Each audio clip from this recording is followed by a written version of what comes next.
अस्सलाम वालेकुम। प्यारे बच्चों, आज की हमारी कहानी का उन्वान है कंकर का ताजिर। कभी एक छोटे से शहर चमनपुर में हसीब नाम का एक नौजवान रहता था। उसका चेहरा मासूम, बातें शीरीं और इखलाक अच्छे थे।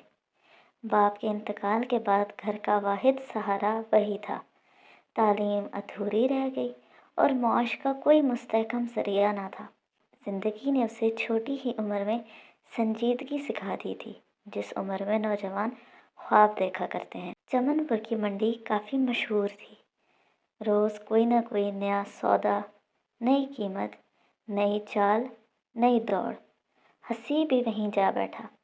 जिंदा रहने के लिए उसने एक छोटे से ठेले पर कंकर और छोटे पत्थर बेचने शुरू किए, जो लोग अपने बागीचों, गमलों और घरों की सजावट के लिए ख़रीदा करते थे। शुरू में फरोश कम, मुनाफा ना होने के बराबर, मगर ज़मीर मुतमईन था। एक दिन पास ही बैठे बूढ़े ताजिर असगर चचा ने कहा, बेटा, सौदा सस्ता देकर किसे खुश करोगे? वज़न में हल्की सी कमी रख दो, ग्राहक को पता भी नहीं चलेगा और पैसे ज़्यादा मिलेंगे। हसीब ने मुस्कुराकर टाल दिया, मगर सोच उसके दिल में बैठ गई। अगले दिन हसीब ने तौल में मामूली सी कमी करनी चाहिए। सिर्फ चंद दाने पत्थर वज़न से निकाले, फ़ायदा हुआ। पैसे ज़्यादा मिले। घर में अच्छा सालन पका। कुछ दिनों में बहन ने नई चप्पल ली। अम्मा ने दुआएं दी। मगर रात जब हसीब ने आंखें बंद की तो एक अजीब सा बोझ दिल पर महसूस हुआ। ज़मीर ने पहली बार सरगोशी की। ये नफ़ा कैसा जो दिल का सुकून छीन ले। वक्त गुजरता गया। लालच ने आवाज़ बुलंद की और ज़मीर की आवाज़ आहिस्ता आहिस्ता मध्यम होती गई। हसीब का कारोबार बढ़ने लगा। उसने दुकान खोली। वो उन आम पत्थरों के साथ कीमती पत्थर भी बेचने लगा। शोहरत मिली, अमीरी आई, मगर सुकून न आया। एक दिन एक फ़कीर दुकान के सामने आकर रुका। उसकी आंखों में अजब रोशनी और लहजे में अजीब यकीन था। उसने हसीब से कंकर मांगा ताकि वो मस्जिद के सहन में छोटा रास्ता बना सके। हसीब ने मुस्कुराकर एक थैली तोली, मगर फ़कीर ने पकड़ने से पहले हाथ रोक लिया। वज़न ज़रा कम है बेटा। क्या ये पत्थर मस्जिद की दहलीज पर रखे जाएं या तेरे अमाल के तराजू में? हसीब चौंक गया। किसी ने कभी पकड़ा नहीं था, मगर आज उसके बातिन को किसी ने आईना दिखा दिया था। ज़ुबान खुश्क, दिल धड़कता, आंखें झुकी हुई थीं। फ़कीर बोला, कारोबार झूठ से बढ़े तो कम खा लो, लेकिन झूठ ना बोलो। नाप तोल में कमी से फ़ायदा हो तो बेफ़ायदा रह लो, क्योंकि जो दौलत दिल को खाली कर दे वो दौलत नहीं, बोझ है। असल घर ये नहीं, असल ज़िंदगी वो है जो आँख बंद होने के बाद शुरू होती है। हसीब का वजूद कांप गया। उसने उस दिन हिसाब खोला। हर धोखे की रकम एक एक करके निकाली, गरीबों में बांटी, मस्जिद में रास्ता अपने हाथों से बना कर दिया।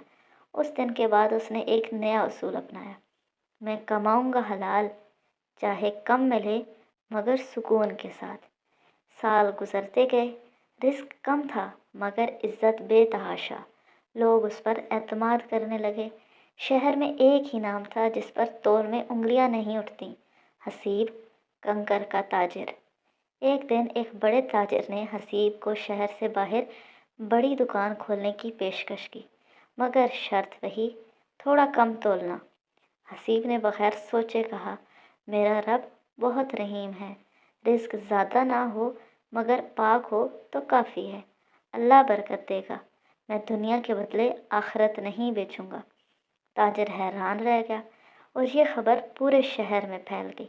हसीब दौलत के मामले में अमीर ना हो सका, मगर किरदार में वो बहुत बेहतरीन और मजबूत बन चुका था। चमनपुर के बच्चों की निसाब में उसका नाम शामिल हुआ, निफाक ना करने वाला ताजिर। वो जिंदा मिसाल था कि असल अमीरी दिल के इत्मीनान से होती है, ना कि कमाई के अंबार से। तो प्यारे बच्चों, आज हमने क्या सीखा? आज हमने सीखा, हलाल का रिस्क कम हो मगर सुकून बेकीमत होता है। झूठ वक्ती फ़ायदा देता है, मगर हमेशा का खसारा बन जाता है। دنیا کی دولت ایک دن چھوٹ جائے گی، مگر کردار ساتھ رہ جاتا ہے۔ اصل گھر وہ ہے جو کل ملے گا، جنت یا جہنم، فیصلہ آج کے عمل کریں گے۔ سچ بولنے والا کبھی غریب نہیں اور دل کا بادشاہ ہوتا ہے۔ اگر یہ کہانی آپ کے دل تک اتری ہو تو یاد رکھیں، رزق خدا دیتا ہے، حساب ضمیر لیتا ہے۔ بیچو جو چاہو مگر ایمان مت بیچنا۔ آج کے لیے اتنا ہی، کل ملیں گے ایک نئی کہانی کے ساتھ۔ تب تک کے لیے اللہ حافظ، فی امان اللہ۔